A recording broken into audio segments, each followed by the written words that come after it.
اوقاف کس لیے ہے؟ سرکار نے جو ہمیں بتایا، ہمیں سکھایا، میں حکومت کی بات نہیں کرتا ہوں، حکومت تو ہمیشہ بے ایمان رہی ہے، آج کی حکومت سب سے زیادہ بے ایمان ہے۔ ہمارے معاملات پر نظر رکھتی ہے، اپنے مندر میں جا کر نہیں دیکھتی، جہاں گائے کی چربی ملا کر مندر کے پرساد میں لڈوؤں میں گائے کی چربی لگائی جا رہی ہے۔ اندھے اور بہرے ہو جاتے ہو اپنے معاملات میں، لیکن ہماری باریک سے باریک بات پر نظر رکھی جاتی ہے۔ میں کہنا یہ چاہتا ہوں کہ جتنے اجلاس ہو رہے ہیں بہت اچھا ہو رہا ہے، میں بہت خوش ہوں، لیکن میں نے بار بار کہا ہے کہ اتحاد کے ساتھ کام کرو۔ آپ نے اجمیر شریف میں کر لیا، میں نے بریلی شریف میں کر لیا، آپ نے جے پور میں کر لیا، اس سے کام نہیں چلے گا۔ ایسے کتنے جلسے ہوتے رہتے ہیں، حکومت آپ کی ان تمام کاوشوں پر توجہ بالکل نہیں دے گی۔ اگر آپ کو اپنی بات منوانی ہے تو اس کے لیے یہ ضروری ہے کہ تمام مسلمان متحد ہو کر ایک آواز میں ایک ساتھ آؤ اور دلی کا گھیراؤ کرتے ہیں۔ متحد ہو کر آؤ، دلی چلو۔ تمام لوگوں کو میں بتا رہا ہوں، پارلیمنٹ شروع ہونے جا رہی ہے 25 تاریخ سے، 24 تاریخ کا ہمارا پروگرام انشاءاللہ دہلی میں ہونے جا رہا ہے، تحفظ ناموس رسالت کانفرنس۔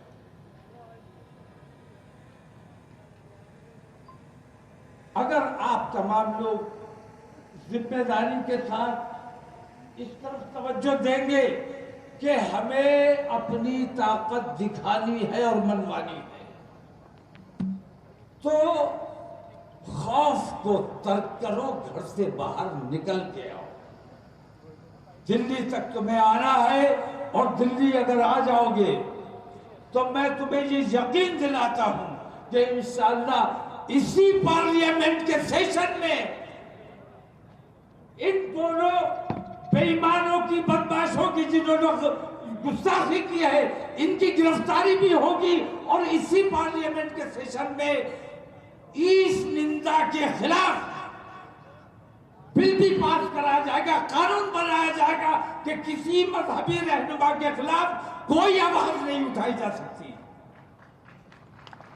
اب ڈیپینڈ کیا آپ پہ کرتا ہے، آپ اگر آؤ گے، آپ اگر کھڑے ہوگے، اپنی بات منوانے کی کوشش کرو گے تو بات مانی جائے گی، اور اگر اسی طرح بٹے رہے کہ میں یہاں کر لوں، میں وہاں کر لوں، میری شناخت ہو جائے، رسول اعظم کی شان میں گستاخی، میں یہ کہتا ہوں کہ جس نے گستاخی کی اس کا اصل مقصد گستاخی کرنا نہیں تھا،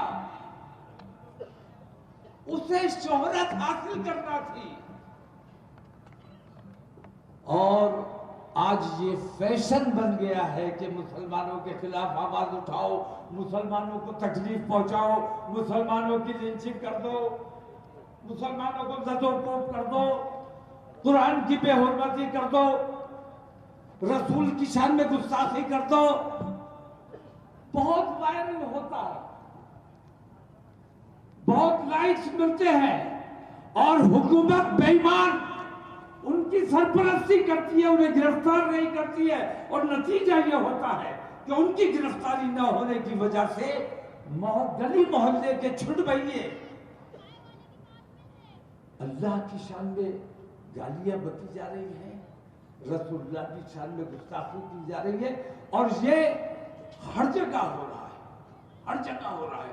اگر اس تکلیف کو محسوس کرتے ہو، اگر تمہارے دل میں ذرا سا بھی عشق رسول ہے اور ایماندار ہو، اگر تو میں آپ تمام لوگوں سے یہ درخواست کرتا ہوں کہ دلی آؤ اور اس کے خلاف قانون بنواؤ، یہ تمہاری ذمہ داری ہے۔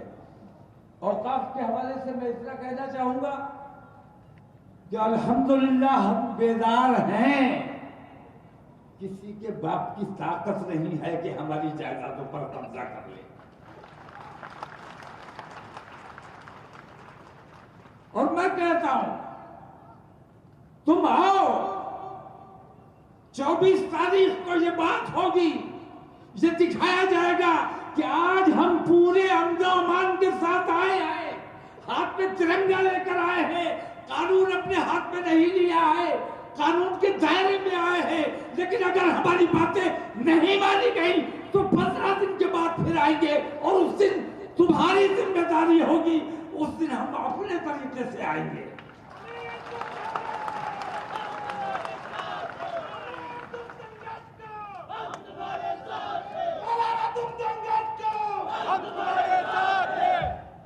تو ضرورت اس بات کی ہے کہ یہ چھوٹے چھوٹے جو اجلاس ہو رہے ہیں، مقامی طور پر جو اجلاس ہو رہے ہیں، یہ بھی بیداری کے لیے بے حد ضروری ہیں، لیکن ایک اجتماعی جلسہ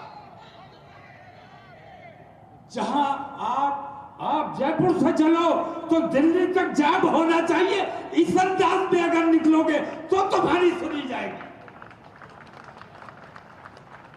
یہ ایسی تعداد میں نکلو، تم دکھاؤ کہ ہماری تعداد کو چھپاتے ہو، جس دن ہم سڑکوں پر آئیں گے تو تمہاری روح کانپ جائے گی اور تم ہماری بات سننے پر مجبور ہو جاؤ گے۔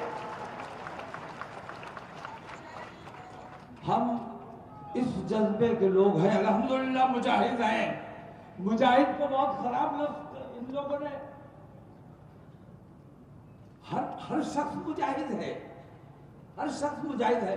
الحمدللہ ہم اسٹرگلر ہیں، اپنے مذہب کے لیے، اپنے ملک کے لیے، اپنے ملک کے لیے جدوجہد کرتے ہیں۔ ہمارے نوجوان بزدل نہیں ہیں، یہ بات میں نے بار بار کہی ہے کہ ہمارے علماء نے، ہمارے دانشوروں نے، ہمارے قائدین نے اپنے نوجوانوں کو کنٹرول کر کے رکھا ہے۔ جس دن یہ نوجوان ہمارے کنٹرول سے باہر ہو گئے تو تمہارے بس کی بات نہیں ہے کہ ان کو قبضے میں کر سکو۔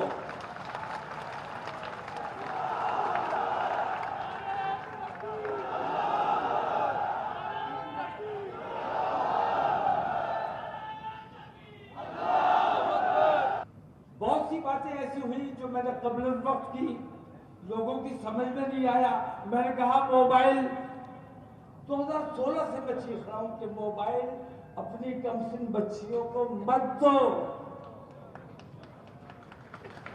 یہ ایسا شیطان ہے جو کان سے گھستا ہے تو دل میں جگہ بناتا ہے، اور موبائل جس بچی کے پاس ہے وہ ہے تو ہمارے سامنے، لیکن کہاں کس کے ٹچ میں ہے، کس کے رابطے میں ہے، ہمیں نہیں پتا۔ اس وقت انٹرنیٹ بھی اتنا عام نہیں ہوا تھا، تب سے میں چلا رہا ہوں، میری بات پر توجہ نہیں دی گئی، اور نتیجہ یہ ہوا کہ آج جتنے ارتداد کے واقعات ہو رہے ہیں ان تمام کی جڑ میں موبائل ہے۔ دوسری بات، ہم نے جو ہمارے ساتھ ناانصافیاں ہو رہی ہیں، بے ایمانیاں ہو رہی ہیں، ابھی 3 فیصلے آپ کے سامنے آئے۔ اتر پردیش سرکار نے جو بلڈوزر چلائے، ہندوستان میں جو بلڈوزر چلائے گئے، ان بلڈوزر چلانے والوں کو، جن کے گھر پہ بلڈوزر چلے، ان کو 25-25 لاکھ معاوضہ دینے کا پابند کیا گیا ہے۔ 30 دن کے اندر اگر تم نہیں ادا کرو گے تو تمہارے خلاف سخت کارروائی کی جائے گی، تمہاری سرکار کو برخاست کیا جائے گا۔ بلڈوزر چلاؤ گے، اپنے دیش پہ بلڈوزر چلاتا ہے، بلڈنگ نے کوئی جرم نہیں کیا، تو اپنے دیش کی بلڈنگ پہ بلڈوزر چلا رہا ہے، تو اپنے دیش کا دشمن ہے۔ ہمارا دشمن بعد میں ہے، ہمارے دیش کا نقصان کر رہا ہے، اس لیے ہمارا دشمن ہے۔ یہ فیصلہ آیا، آپ کے علم میں ہے، فیصلہ آیا، مدارس کے حوالے سے فیصلہ آیا، بہت مناسب فیصلہ آیا، انصاف ہوا، مسلم یونیورسٹی کے حوالے سے فیصلہ آیا، ہمیشہ اٹکا کے رکھا گیا، فیصلہ آ گیا، مائنورٹی کردار بحال کر دیا گیا انشاءاللہ۔ تو یہ جو فیصلے آئے ہیں، میں آپ کو یہ احساس کرانا چاہتا ہوں کہ جب ہم نے یہ کہا کہ ملک میں جو ناانصافیاں ہو رہی ہیں، بے ایمانیاں ہو رہی ہیں، عدالتوں میں جو جھوٹے فیصلے کیے جا رہے ہیں، بے ایمانیوں کے فیصلے کیے جا رہے ہیں، حد تھک چکے ہیں، اب برداشت نہیں ہو رہا ہے، ہم اوپری عدالت میں جائیں گے، انٹرنیشنل کورٹ آف جسٹس میں ہم جا کر اپیل کریں گے کہ ہندوستانی مسلمانوں کے ساتھ یہ ظلم اور یہ زیادتی ہو رہا ہے۔ ہمیں اپر کورٹ میں اپیل کرنی چاہیے کہ نہیں کرنی چاہیے؟ جب ہم نے یہ اعلان کیا ہے تب ان لوگوں کو یہ خوف ہوا کہ اب اگر بات انٹرنیشنل کورٹ میں چلی گئی تو ہمارے تمام فیصلوں کی چھیچھل اندر ہو جائے گی، بدنامی ہو جائے گی، ملک کی بدنامی۔ ہم اپنے ملک سے محبت کرتے ہیں، ملک کی بدنامی نہیں چاہتے، لیکن ملک کی بلڈنگوں کو نقصان پہنچا رہے ہو، ملک کے ہندوستانیوں کو نقصان پہنچا رہے ہو، مسلمان سے دشمنی نہیں کر رہے ہو، تم اپنے ملک سے دشمنی کر رہے ہو۔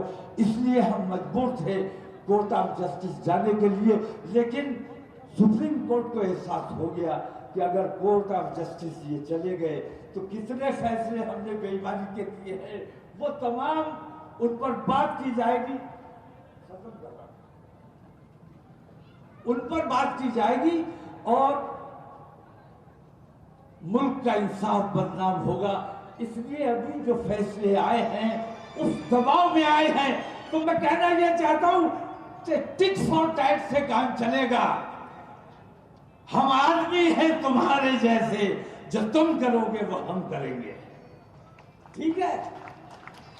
تو اب میری آواز میں آواز ملا دو، جاتے جاتے تمہارے نظر 4 مصرے کر کے جانا چاہتا ہوں کہ حق کے شہدائی ہیں، بتاؤ ہو کہ نہیں ہو؟ حق کے شہدائی ہیں، باطل کو کچل ڈالیں گے۔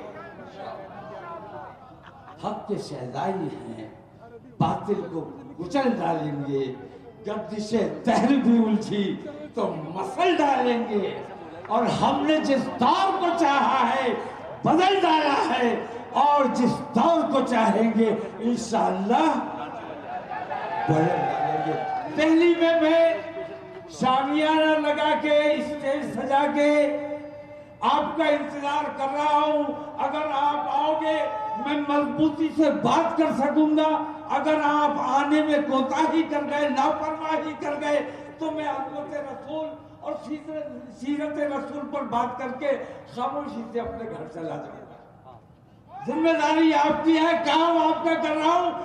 آپ کے اندر اگر واقعی عشق رسول ہے تو اس ذمہ داری کو پورا کرنا، اور جو میں میسج آپ تک لے کر آیا ہوں اس میسج کو اپنے تک مت رکھنا، اس میسج کو جہاں جہاں تمہارے عزیز و اقارب ہیں، دوست احباب ہیں، رشتہ دار ہیں، تعلق والے ہیں، ان تمام میں واٹس ایپ گروپس پہ تمام لوگوں کو یہ میسج شیئر کرنا اب آپ کی ذمہ داری ہے۔ السلام علیکم، خدا